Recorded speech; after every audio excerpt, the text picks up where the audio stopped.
informan. Bueno, entonces también vamos a ir saludando a Ana María. Ana María, ya te califiqué tu trabajo de ayer en la plataforma, o sea que ya tienes el 100% del trabajo calificado. Natalia Hernández, buenos días, y Mate Rodríguez, buenos días también. Bueno, entonces vamos a escuchar hoy a Laura de Piaggio, creo que te corresponde a ti, tu documental. Sí, profe. ¿Y quién más le corresponde después de Laura? ¿Quién más le corresponde para que tengan preparado el material? Yo, profe Charik. Vale, Charín, Puede entonces, pasar Charik primero, profe, porque ayer hablé con mi compañero Gonzalo, quedamos en que él lo iba a compartir, porque a mí no bueno, me sirve el micrófono del computador. no hay ningún problema, sí, vamos a esperar entonces, mientras tanto, mientras se conecta Gonzalo González, entonces vamos a empezar con Chari García, a ver si nos colabora.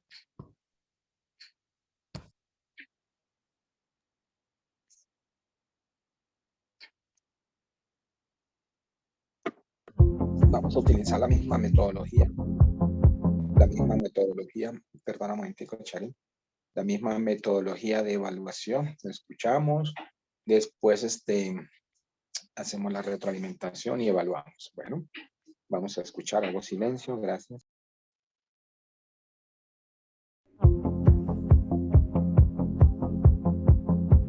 Bonnie y Clyde, la pareja del robo y crimen que un día fueron amados por la sociedad para luego pasar a ser el gran temor de Estados Unidos, y aún después de sus muertes siguen siendo leyenda.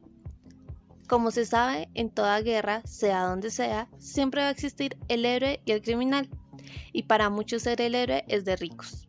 Esta pareja vivió la época de la Gran Depresión. La crisis económica llegó para azotar a uno de los países más importantes en el mundo, y la única salida que veían muchos de sus jóvenes era el robo, pues esa era su única manera de sobrevivir. Bonnie Elizabeth Parker nació en 1910 en una familia de clase media. Su madre se dedicaba a la costura mientras que su padre era albañil, pero este falleció cuando Bonnie solo tenía 4 años. La esposa desolada decide partir desde Rowena, Texas, a Dallas con sus pequeñas hijas. Bonnie solía ser una estudiante modelo apasionada por la literatura y poesía. Hasta el día de hoy, muchos fanáticos de ella la recuerdan. Estando en el colegio conoció al que sería su primer amor, Roy Thornton, con el cual escapó y se casó a la edad de 16 años. Lo que sería amor sincero y sano se convirtió en una pesadilla para Bonnie. Durante 3 años fue maltratada por su esposo. Su momento de liberación llegó cuando su pareja fue sentenciada a 5 años de cárcel por el delito de asesinato. Sin pensarlo 2 veces, ella se trasladó de nuevo con su mamá e inició el trabajo de camarera. En Dallas, Clyde Chennault Barrow nació en 1909 en una familia asfixiada en deudas, las cuales lo orillaron a delinquir desde una temprana edad, pues solo así podía conseguir un plato de comida para él y sus 6 hermanos. Esto solo dejaba claro cómo el gobierno no tenía bajo su manto a los ciudadanos de clase baja y los tachaba como villanos, pues Clyde, con tan solo 21 años, ya había estado en la cárcel 2 veces, por delitos como robo, secuestro y hasta asesinato, y todo esto por un plato de comida. Esta pareja no solo tenían en común sus pasados oscuros. El nacimiento de su amor, según varias versiones, fue en una fiesta de amigos en común, en la cual no pudieron separar su mirada el uno del otro.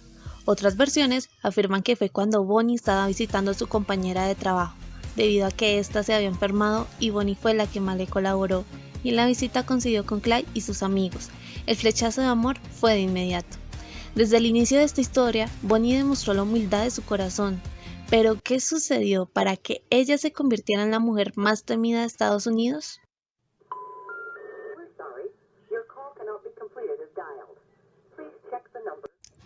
Clyde tenía el deseo de dejar ese mundo delictivo en el cual estaba bastante involucrado, e incluso se lo comentó a Bonnie, quería iniciar su vida desde cero.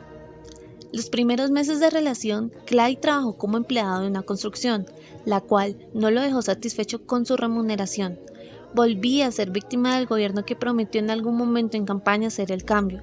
La situación de Clyde no es muy ajena a lo que sucede en la actualidad. La historia de Bonnie y Clyde es solo uno de los tantos abusos del gobierno.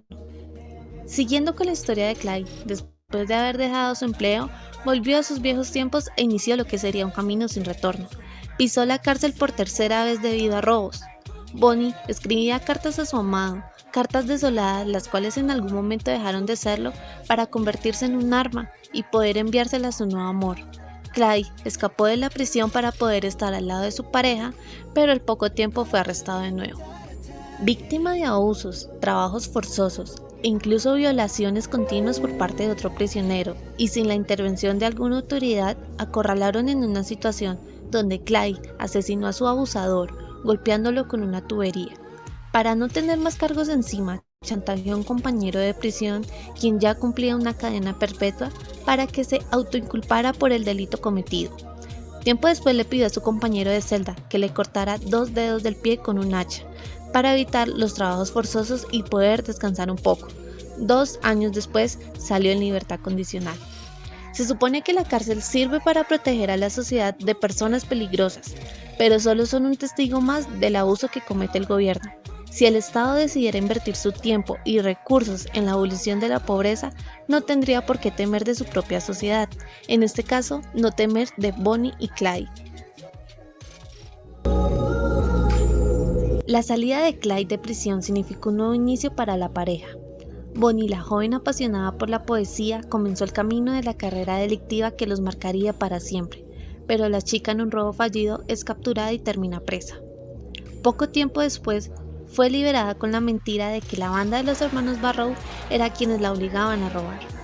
Desde ese momento, el destino de los Romeo y Julieta del crimen, bautizados así por la prensa, iniciaron su vida en la delincuencia. Robos, secuestros, asesinatos, entradas y salidas por doquier de la cárcel se tornaron la vida de la joven pareja. Lo que más llamaba la atención era cómo solo asesinaban oficiales de policía. Era una manera de retar la ley. Si bien es cierto, muchos afirman que Bonnie era la mente del equipo, mientras que Clyde era quien empuñaba el arma.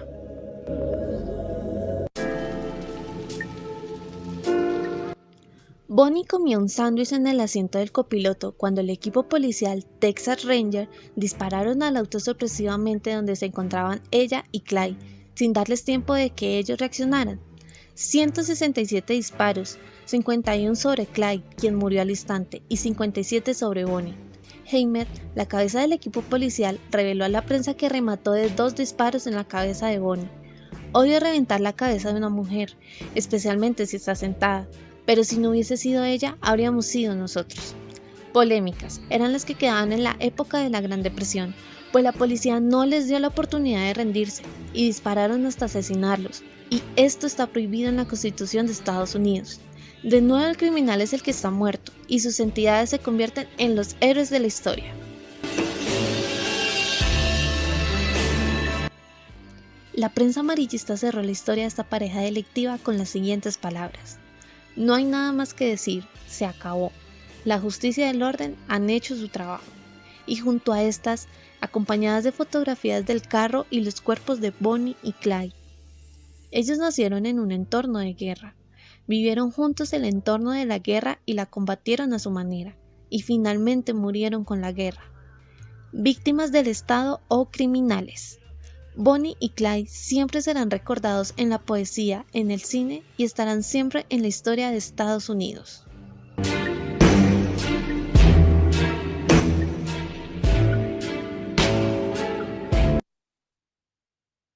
Bueno, muy bien, muy bueno, muy bueno.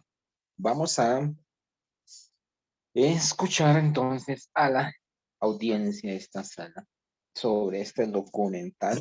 Digamos que no tan cercanos a nosotros, pero no por ello deja de ser interesante la historia, porque pues ayer vimos una cantidad de criminales y escuchamos pues los documentales sobre criminales eh, que para algunos no conocíamos, pero en esencia es muy importante para nosotros como periodistas entrar.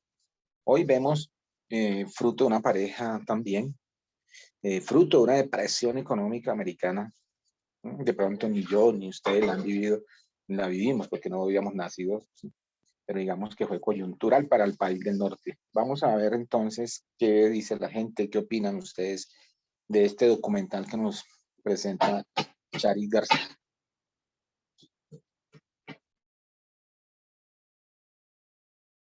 Bueno, vamos a escuchar, a ver.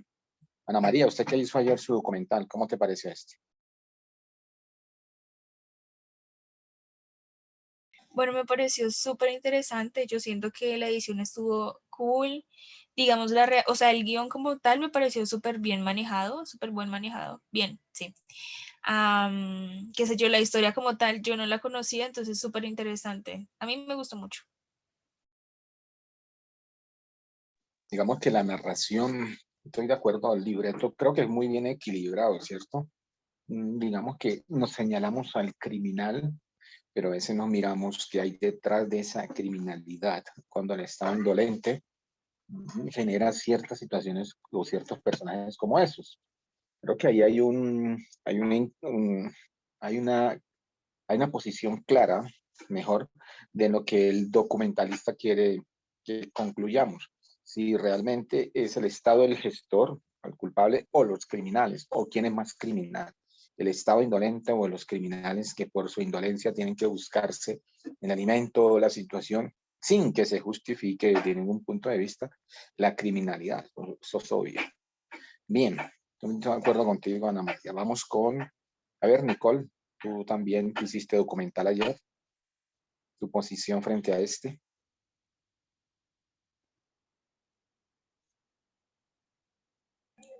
Sí, o sea, pero también me pasó algo muy similar como con lo que dijo Ana, que yo tampoco, o sea, como que uno sabe quiénes son, o sea, uno sabe de nombres y eso, pero como que no sabe la historia a profundidad. Entonces siento que sí, fue muy informativo, la voz se escuchaba súper bien, siento que uno podía seguir el hilo de la historia y no se aburría. Entonces siento que eso también le da muchísimo plus al documental. Bueno, bien, perfecto. Ahí hay un nuevo ingrediente, el ritmo, los ritmos de voz que llevaste en el documental. Creo que no se sintió tan leído. Digamos que las ayudas sonoras en un momento determinado sirvieron para oxigenar la lectura. Bien, vamos a ver, Mafe Rodríguez, ¿qué dices tú de este documental? Bueno, buenos días para todos. Y Díaz. pues yo digo que, no sé, yo sentí que la narración o sea, de la historia junto con la voz, sentí que estuvo como bien, porque no, o sea, estuvo suave, pero estuvo como narrándose la historia, cómo fue y qué fue lo que pasó.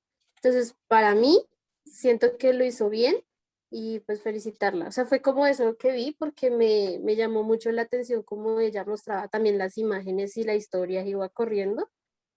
Entonces, me gustó mucho. Ok. Bueno, digamos que porque por ahí tenemos unas imágenes que puso, pero en radio, pues obviamente es hacerle ver imágenes a la gente con las palabras. Entonces, digamos que si no nos muestra esa imagen, pues no vamos a ver quién es el personaje. Entonces nos tocaría, si lo escuchamos en radio, sin ver esa imagen, pues tocaríamos que mirar con las palabras ese personaje que ella está hablando.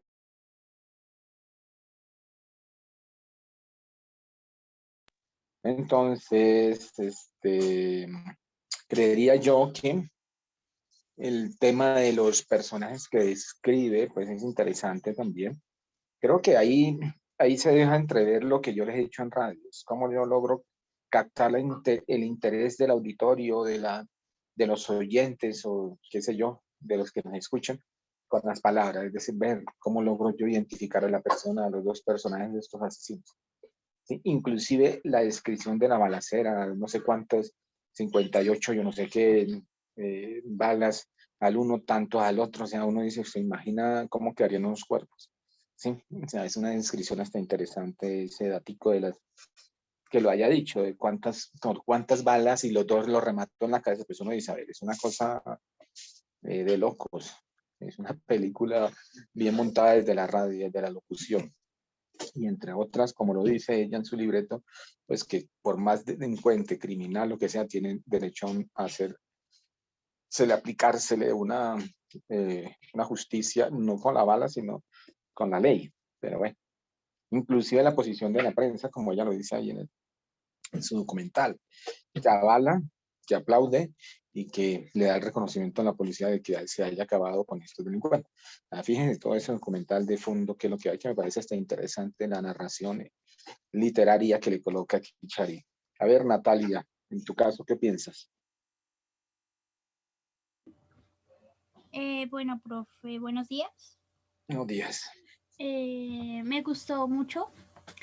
No, tampoco conocía la historia sobre estas personas, pero me gustó porque, o sea, la voz fue como muy intrigante y muy curiosa con la historia. Entonces sí me quedé ahí, pues como muy... Atenta. Ajá, sí, señor. Y sí, me gustó mucho felicitarla. Sí, sí, es un buen trabajo, muy bien. Gracias, Natalia. Lisette, tu participación de este documental, ¿qué piensas? ¿Qué opinas?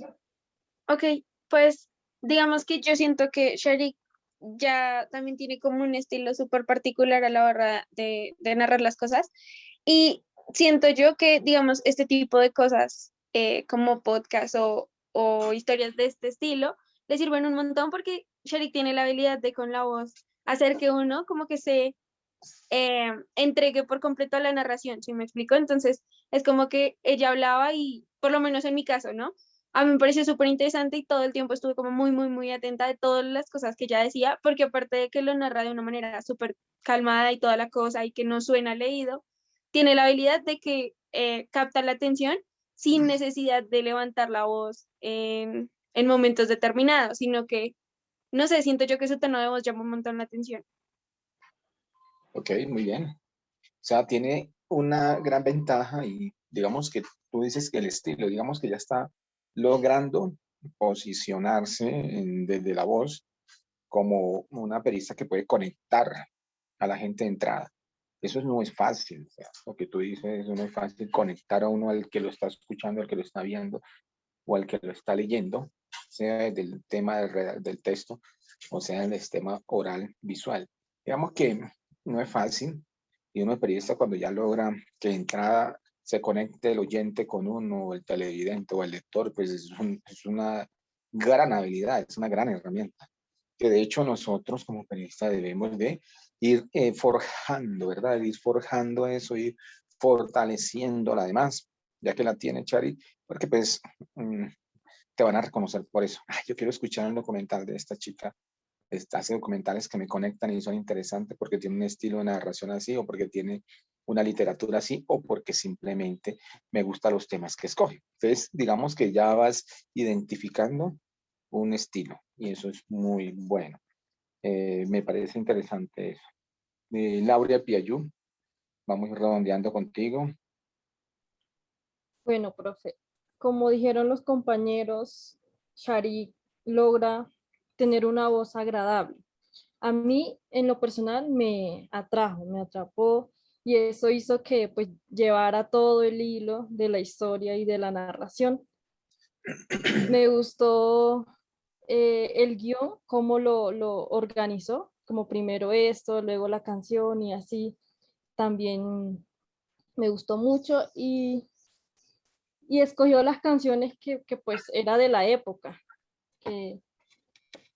Y entonces es eso. Y es informativa porque pues yo no tenía conocimiento de esta pareja y, y bueno, y una reflexión que hizo también que me gustó, que porque la sociedad tendría que temerle a sus habitantes, que pues si no fuese así, que pues el Estado tendría que como invertir más en el desarrollo y no en la pobreza, para que a raíz de eso, pues los habitantes se puedan convertir en criminales. Entonces eso también me trajo una reflexión muy bonita. Muy bien, Laura, muchas gracias. Importante ese aporte ahí que hiciste. Me recordaste a Rousseau, el hombre nace bueno y la sociedad lo corrompe, algo así me pareció, me sonó. Interesante. Mira, anoche tuvimos en la clase que imparto en las horas de la noche con los estudiantes de comunicación, y un invitado que tiene que ver con fotografía y cine y televisión de la Universidad Nacional, una señora productora que ha trabajado pues con todo este tema del cine colombiano, muy interesante a mi manera de ver. Hay que ver mucho cine, les recomiendo que vean cine, toda clase de cine, cine colombiano, cine de arte, cine Hollywood si quieren, pero digan ver cine. Decía algo que tiene que ver con este tema que estabas tocando, Lau, y es el tema del guión. El guión es cómo cuento yo la historia, cómo cuento tu cuento, cómo me cuentas el cuento, decía Gabriel García Márquez.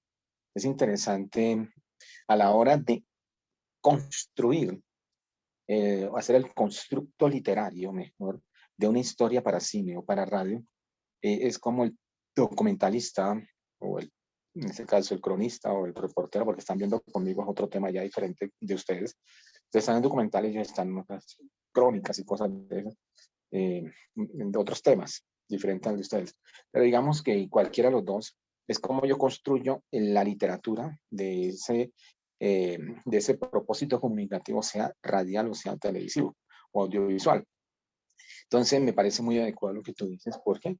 Porque el mismo texto lleva un contexto, ¿cierto? De este tema.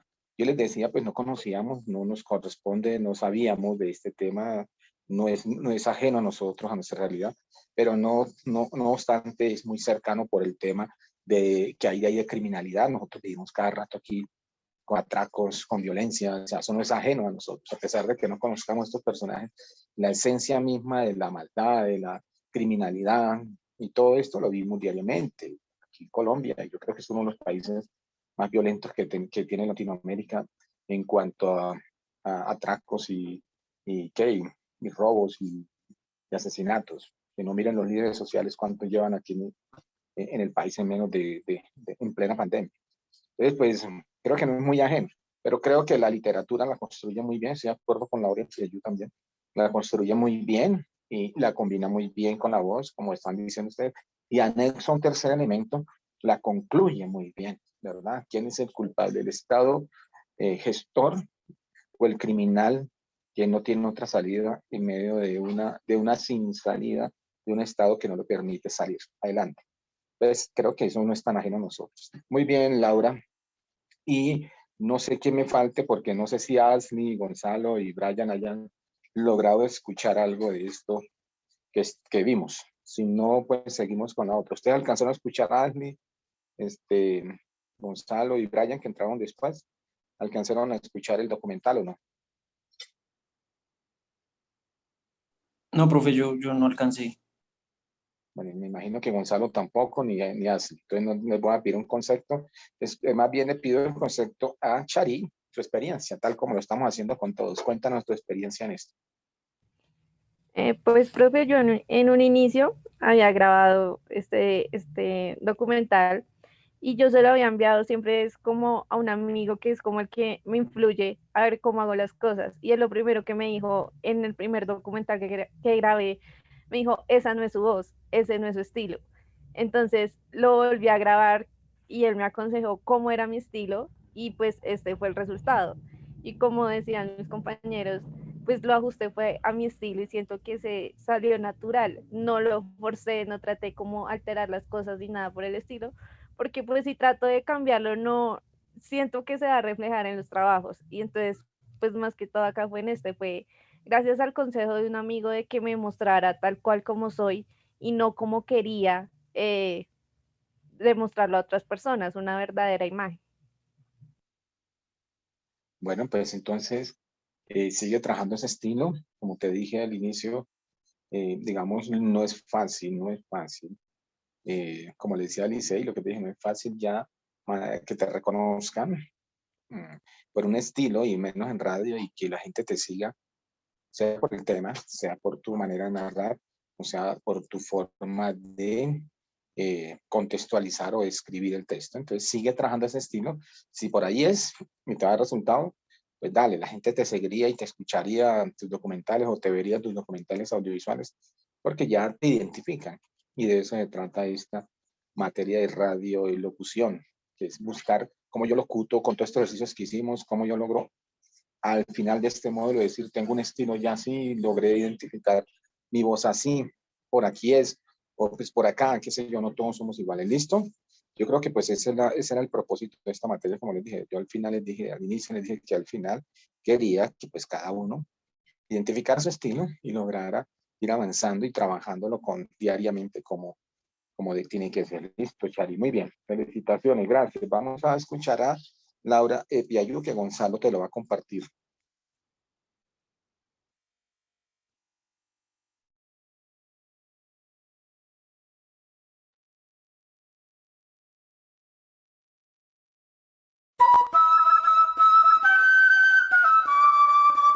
Bogotá, donde se pasea el mundo indígena.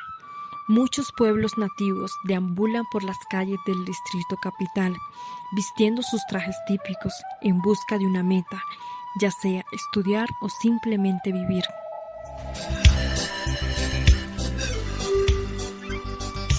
Tumacatzamataca. Esto quiere decir la ciudad del frío, y es la manera en la que los indígenas guayú, en su lengua, se refieren a Bogotá. Los guayú y otros pueblos indígenas migran con mucha ilusión a esta ciudad para encontrar oportunidades de trabajo o estudio. Ellos, además de buscar oportunidades, enriquecen a la ciudad con su cultura y sus prácticas sociales, como la yonna, que es el baile tradicional para reunir a los paisanos.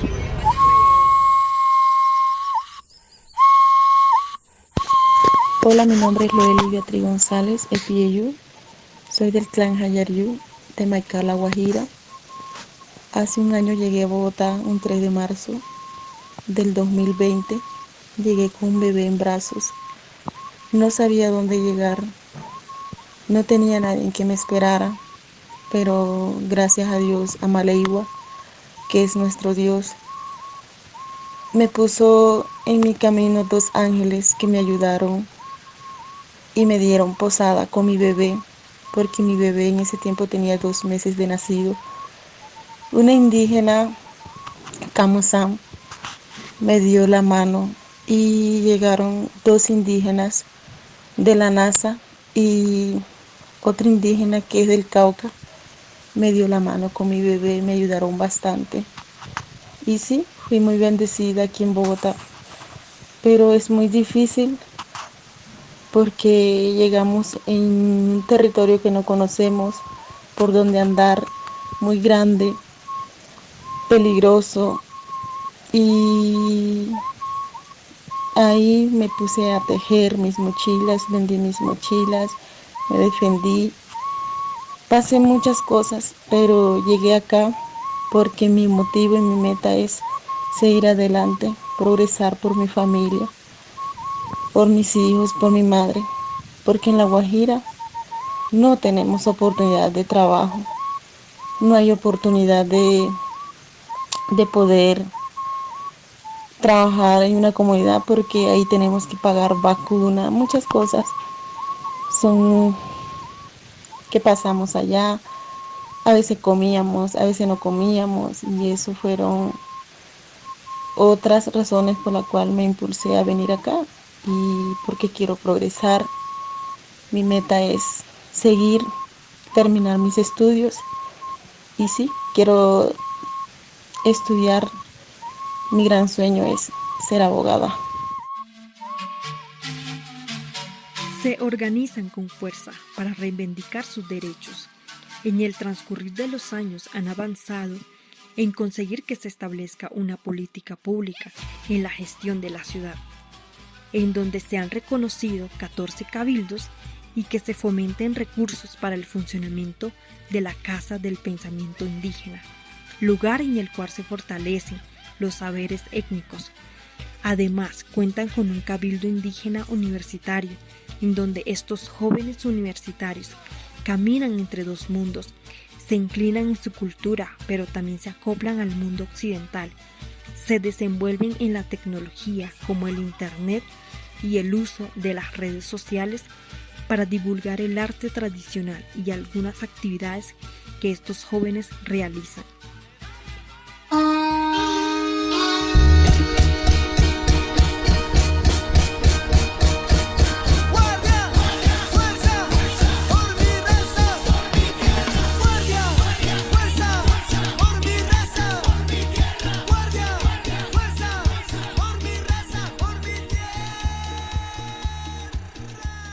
Bogotá ha sido el punto de encuentro para estos pueblos, ya que es aquí donde más interactúan entre etnias, pero la comunidad más visible son los emberas, que se pasean por la carrera séptima y por un lado venden sus artesanías, como los collares hechos con chaquiras, mientras que otros piden dinero a las personas que pasan por algunos sitios, debido a que viven en condiciones difíciles, ya que muchos son desplazados de sus tierras por grupos al margen de la ley y no les queda otra opción que venir a la ciudad.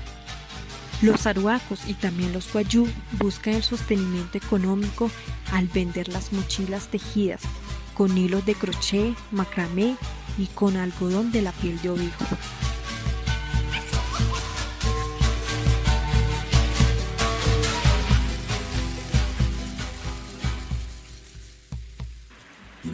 William, un joven estudiante del pueblo Sicuani, nos cuenta su experiencia estudiando en Bogotá.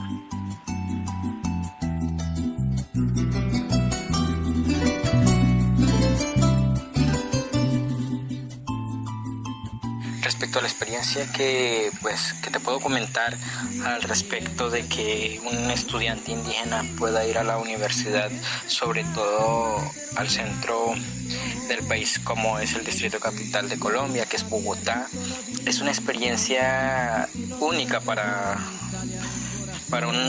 una persona que es de la periferia del país, como de los llanos. Lo digo en mi caso, ¿no? Que obviamente hay cierto aire de discriminación tanto como en la misma sociedad, tanto en grupos organizativos y en la academia también.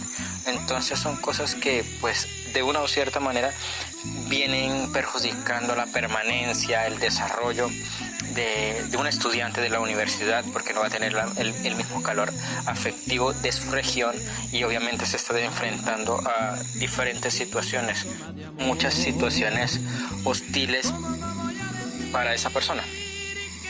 Sin embargo, también está una alta probabilidad de que pues obviamente las oportunidades de poder salir o tener un éxito en tanto en la carrera y como adaptarse a la ciudad. Obviamente hay muchas probabilidades, pero ya eso depende de la persona y cómo se desenvuelva en diferentes ámbitos de la vida. Entonces, pues son como mis experiencias y también como dos puntos de vista, desde que sí se puede y también hay los contras que pues obviamente están ahí palpantes, obviamente, y además con la situación actual es muy difícil totalmente. ¿Por qué? Porque es que obviamente, porque está complicado, porque hay muchas veces que a los estudiantes de la universidad les toca trabajar y estudiar porque pues obviamente para sostenerse y para estar otras, pues para suplir entre otras necesidades básicas.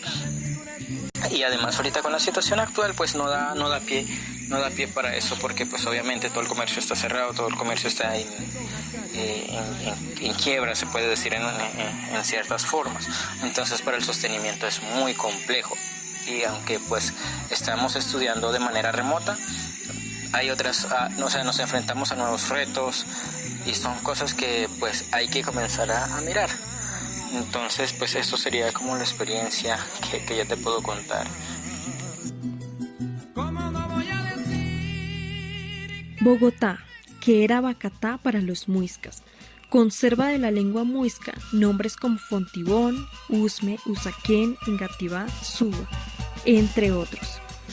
Estas tierras les pertenecen a los muiscas y aquí se quedará el espíritu de los zipas que antes gobernaban, mientras se conserve el rumbo hacia el saber propio.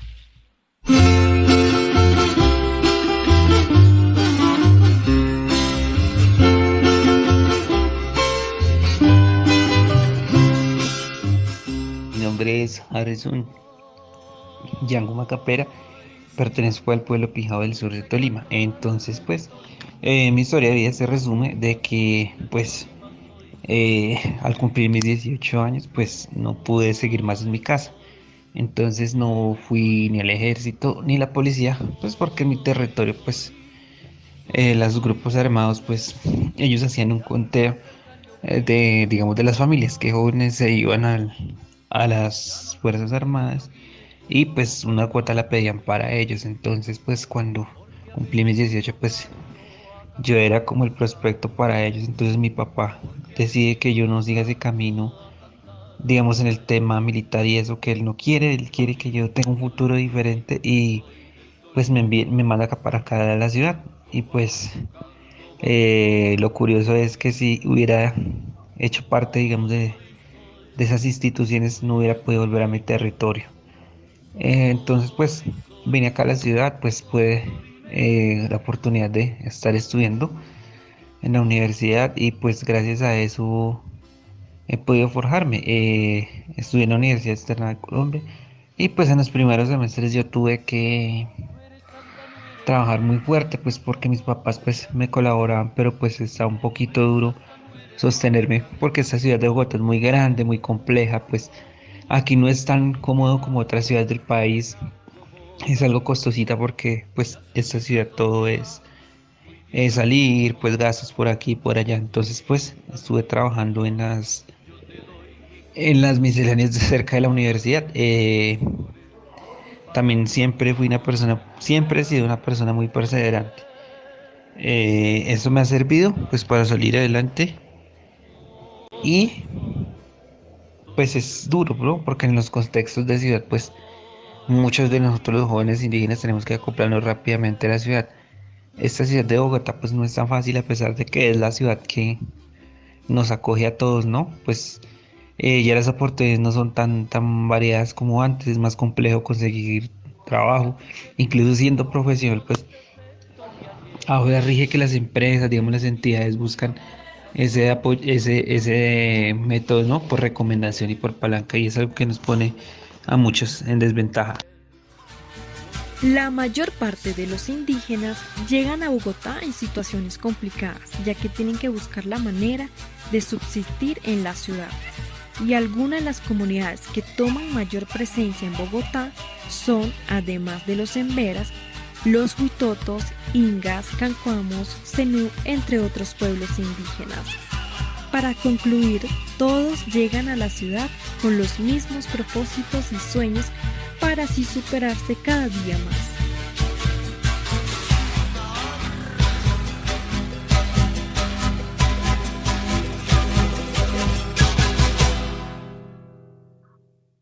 Muy bien. Muchas gracias a Laura Piayu por su documental. Mismo metodología, vamos a ir escuchándonos entre todos este documental un poco extenso de 12 minutos, pero muy atractivo, muy enganchante a mi manera de ver. Ahorita te digo que veo yo y todos los recursos que usted utilizó que me parecen muy acertados. Vamos a escuchar entonces a ver dónde está Brian. Esta vez sí pudiste escuchar. Sí, profe. Bueno, pues primero felicitar a Laura por ese bonito trabajo y pues me llamó mucho la atención las voces de las personas, de las historias de las personas, como, no sé, la primera muchacha que decía que le había tocado muy duro por lo de su hija y demás. Entonces, pues me parece como, no sé, un documental muy cultural, muy bonito y pues en cuestión como de sonido y demás, me pareció muy agradable. Sí, sí, perfecto, ¿no? Y ayer les hablaba sobre las estrategias que utiliza un documentalista a la hora de realizar ese trabajo periodístico, sea eso, o sea una crónica, sea lo que sea, un audiovisual. Como que tenemos una estrategia. Aquí me parece que el documental de Laura Piayu es interesante estratégicamente, además una reivindicación muy equilibrada y además muy justa, me parece a mí, para que en cierta manera el oyente reflexione un poco sobre el tema de que somos una sola nación, incluyendo las comunidades menos favorecidas, entre ellas las indígenas. las comunidades LGBT o qué sé yo. Estas comunidades que son muy arraigadas a nuestra cultura, como la indígena. Digamos que me parece más que justo, más que equilibrado el tema que ella le da como estrategia. Tú le dices que es un documental bonito. Yo creería que lo que lo hace bonito es la estética misma de este documentalista en frente a su diálogo, su narración, su vocalización y, por supuesto, todo lo que tú decías sobre la edición. Sin embargo, recuerden que es una miembro de la comunidad que lo está haciendo y no toma partido como tal. Me parece que eso es lo que busca ella equilibradamente. Por eso le digo que es muy equilibrado.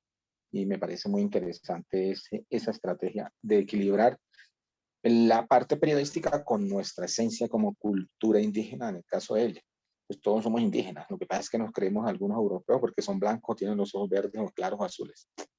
Pura carreta. Nosotros no somos españoles, no somos, así tengamos herencia española en algunos apellidos, algunos, pero somos arraigados a nuestra cultura. Somos esencia indígenas. Los tolimenses, los pijaos del Tolima, los huitotos de Cúcuta, del norte de Santander, los de la Sierra Nevada de Santa Marta, ¿cómo es que llama eso, Laura? Los de allá, la Sierra Nevada de Santa Marta, los taironas, los Aruacos, cancuamos. arhuacos, bueno, todos nosotros tenemos una herencia indígena, nosotros somos europeos. Me parece más una reivindicación en este documental, a pesar de que lo hacen viene de la comunidad indígena. Bien, gracias, Brian. Vamos a escuchar entonces a Chari, que terminó hoy su documental también, su participación, por favor. Bueno, profe, también felicitarla porque lo hizo muy bien. Realmente uno como, bueno, podría hablar por mí como Rola 100%, sí, estoy un poquito alejada de las comunidades. Entonces las historias de ellos, las que conozco, son como muy por encimita. Entonces Laura lo transporta a uno lo que es a esa comunidad. En mi caso, como yo no he tenido contacto con esa comunidad directamente, por medio de este documental me pude transportar un poco a lo que es estar al lado de ella. Entonces es como también vivir esas situaciones por 5 minutos, en este caso 12 minutos, que fue lo que duró el documental de Laura, y poder tener empatía con esa comunidad.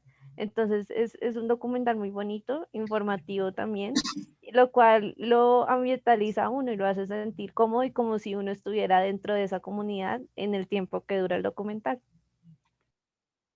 Ajá, bien, perfecto, corrijo, Motilones, creo que dije una locura y es Motilones, Cúcuta, ¿no? Norte de Santander, creo, no sé. Fíjate que desconocemos hasta nuestra propia herencia, de dónde venimos. Y a veces es que no conoces tu historia, está condenado a repetirla y a veces nos creemos más que. Yo creo que es un sojuzgamiento que hubo en cierta manera con nuestros indígenas.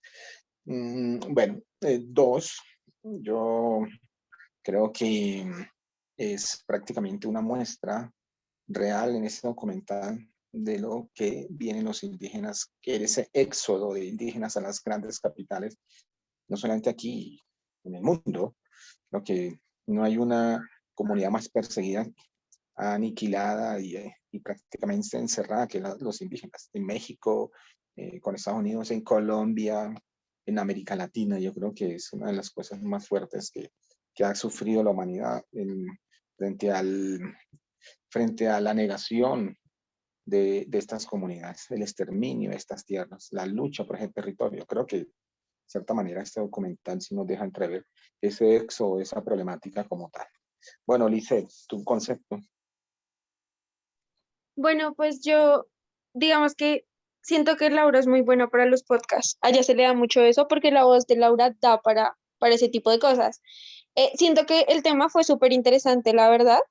O sea, en realidad me llamó mucho la atención. Aparte, me pareció un buen recurso el uso de como de entrevistas de distintas voces, de darle más voces. Me gustó eso. La edición está súper bien, súper buena. Y ya, o sea, yo siento que Laura es muy buena para eso y la voz le da. Sí, no, y la combinación de ambientes musicales, ¿verdad? que también hay que mirar la elección de estas piezas musicales muy apropiadas también con el tema de las voces en las entrevistas, igual con el tema del contexto del documental. O sea, yo puedo haber elegido otra canción, digamos otra pieza musical, pero en este caso creo que también es un acierto las piezas musicales elegidas como tal. Vamos a escuchar a Natalia. A ver, Natalia.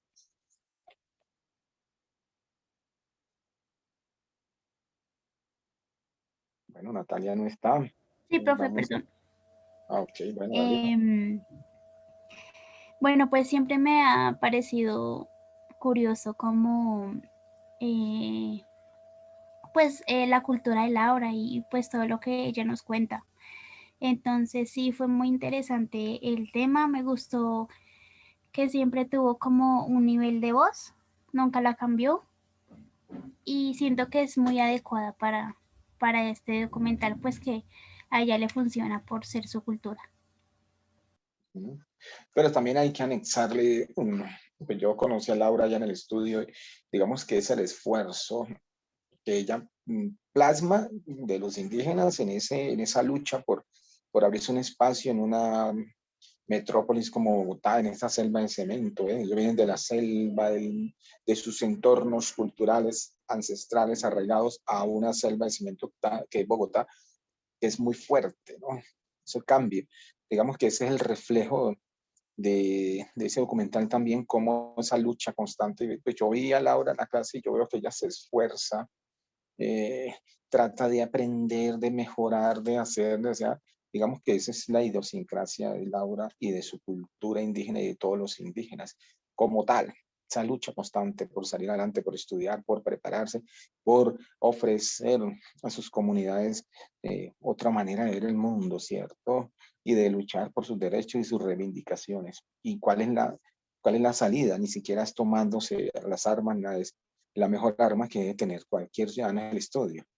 Una sociedad donde se estudie, donde se capacite, donde se proyecte, es una sociedad que crece en todas las áreas, en lo económico, en todas las áreas, en lo social, en lo familiar, en todas las áreas. Entonces, digamos que me parece muy importante lo que hizo Laura, ese esfuerzo, esa entrega, ese propósito de preparar.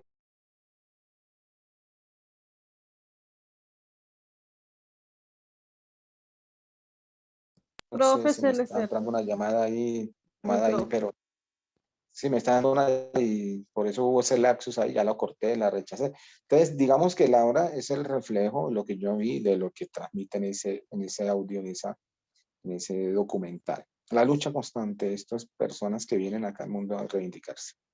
Bueno, vamos a escuchar a Mafe su comentario.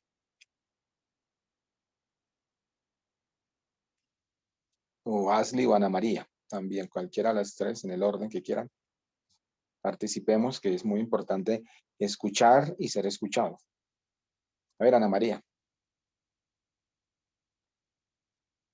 ¿Me escuchan o no? ¿Se me fue la señal? ¿Sí me están escuchando? Sí, profe. No, pues, o sea, en esto sí coincido con Lisette, en que Laura tiene una voz súper buena para podcast, porque siempre como que sus trabajos son perfectos, o sea, en cuanto a narración, siento que como contar la historia y ponernos en contexto de esta situación es súper importante y también me gustó mucho, o sea, todo en general me gustó muchísimo del podcast, bueno, del documental. Ok, perfecto. Muy bien. Digamos que quien no conozca a Laura personalmente, pues se puede llevar un imaginario por la voz. ¿Sí?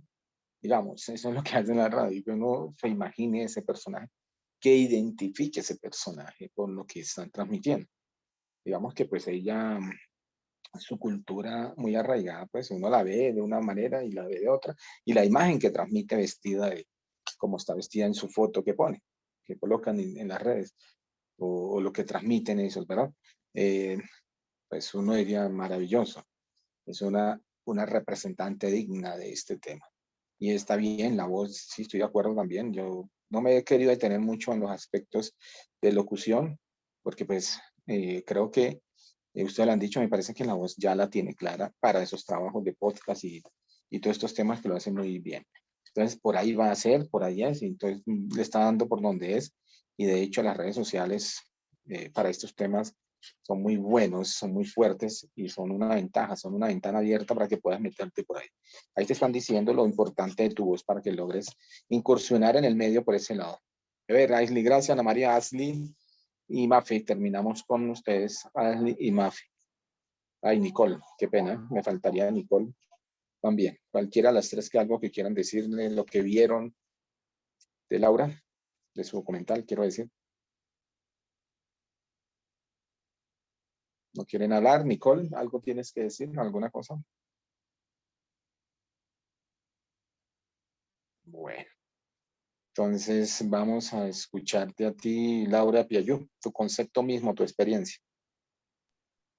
Bueno, profe, al principio tuve que pensarlo. Yo ahora qué tema voy a hacer. Y después, bueno, analicé y se me dieron todo, la idea. Y bueno, entonces organicé el guión, escogí las canciones y todo eso. Y pues afortunadamente fue, como te digo, enriquecedor este trabajo para mí. Y pues esa es la idea, evolucionar. Muy bien, sí, esa es la idea, perfecto. Tratar de cada trabajo que hagan en sus módulos ir avanzando, ir avanzando, ir avanzando, hacer cosas. Creo que hay que hacer cosas. Así es como se aprende y así es como avanzamos. Haciendo, aprendemos. No solamente quedándonos en una pasividad, sino haciendo. Bien, estoy de acuerdo contigo, Laura. Bueno, mis felicitaciones, un buen trabajo. Es una pieza documental interesante.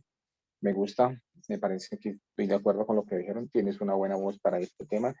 Sigue trabajándola, sigue ofreciendo ya inclusive un servicio así de podcast y se ve que te puedes ir por ahí.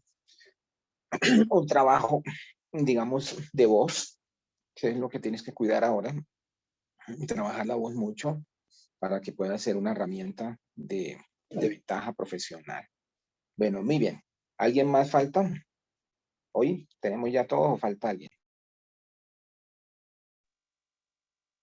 ¿Eran las dos o faltaría alguien más, verdad? Creo que nos falta, se me fue, me faltaría Lisset y Fernanda para mañana domingo, mañana, estoy pensando en el domingo ya, para mañana viernes, ¿verdad? ¿Y qué más faltaría? ¿Quedamos todos ya o falta alguien? Por favor, me recuerda. Mafe, también no estoy escuchado el tuyo. ¿El tuyo ya estaba, Mafe? A todos con esto, tomarán. Por favor, ¿me pueden hablar? ¿Quiénes faltan? O ya quedamos todos. Faltaría solamente Lice y Fernanda, ¿verdad, Lice? No faltaría nadie más, por favor. Yo mañana tengo la presentación del mío con Ashley, porque pues somos las dos, Fernanda y creo que Mafe, no estoy segura. Por eso, Sí, perdón. Mafe y Natalia. Bueno, entonces sí, Mafi, Natalia y Lice con Fernanda, ¿cierto? ¿O están Con solas? Ashley. Yo estoy con Ashley. Con Sí. Ashley y faltaría entonces, o sea, mañana tenemos 3 documentales. Mañana tenemos el tuyo con Ashley, Fernanda sola y Mafe con Natalia, ¿cierto? Entonces mañana terminamos eso. Mañana terminamos prácticamente el módulo ya en su trabajo de entregas, de notas el martes. O sea, prácticamente terminamos mañana el módulo en cuanto a tareas finales. Y el martes, pues socializar un poco el módulo. Les pido el favor que hagan la evaluación docente. Nos recomiendan que hagan la evaluación docente, tanto del profesor de 8 a 10, como el profesor de 10 a 12, en este caso yo. Por favor, es muy importante que lo hagan. 2, nos piden también que los que falten por inscribirse en el aula UDC Portal Notas lo hagan. Y 3, ¿qué más me dijeron ayer? Darle la recomendación que ustedes arrancan módulo el 15 de junio, que les socializara eso también, porque tienen unos días de descanso. ya me dijeron que van a ver opinión pública y estética de imagen. Esas serían las materias que van a ver. No sé con qué profesores, tendría que preguntarle a la decana, o si ya lo saben, bueno, mejor todavía. Y otra recomendación. Bueno, nada, eso sería lo último que tendría que decirles en el día de hoy. Mañana entonces terminamos con los 3 documentales que nos faltan. La misma metodología, la misma estrategia de evaluación y ya. ¿Ven? No es más. Si hay algún comentario, alguna recomendación, alguna cosa pendiente, pues lo hablamos. Si no, pues damos por terminado la sesión de este examen final de Laura y de Xavi. ¿Estamos bien? ¿Quedamos todos al día? ¿Quedamos correcto en todo? ¿No hay dudas? No, sí, señor, todo No, claro. profe, todo claro, sí. Bueno, entonces les deseo que tengan el resto de hora bien, sigan haciendo sus cosas. Nos vemos mañana. Estamos saliendo más antes porque son exámenes, documentales, escuchar y saber. Siempre lo hago al final para que ustedes tengan sus trabajos finales en los últimos días de clase y poder evaluar. De hecho, ya tengo el 60%. El de Laura ya hoy, el 100 y el de Chari, el 100%. Me falta el 40%, lo subo. Internamente ustedes lo pueden ver. Creo que ya les están llegando sus calificaciones, ¿verdad? ¿O tengo dudas? Si les están llegando ya sus calificaciones, ya tienen el 60% todos, ¿verdad? E inclusive Ana María, ya te subí tu nota final. Si verifica, ya tiene el 100% de la calificación. ¿Listo? Bueno. Entonces nos vemos mañana, Dios mediante. Chao, gracias Nicole por la grabación y gracias a todos. Nos vemos. Chao, profe, que esté bien.